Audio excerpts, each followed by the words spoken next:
اللهم اجعل في قلبي نورا،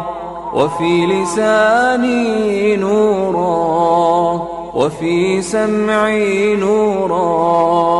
وفي بصري نورا، ومن فوقي نورا، ومن تحتي نورا، وعن يميني نورا، وعن شمالي نورا، ومن أمامي نورا، ومن خلفي نورا، واجعل في نفسي نورا، وأعظم لي نورا، وعظم لي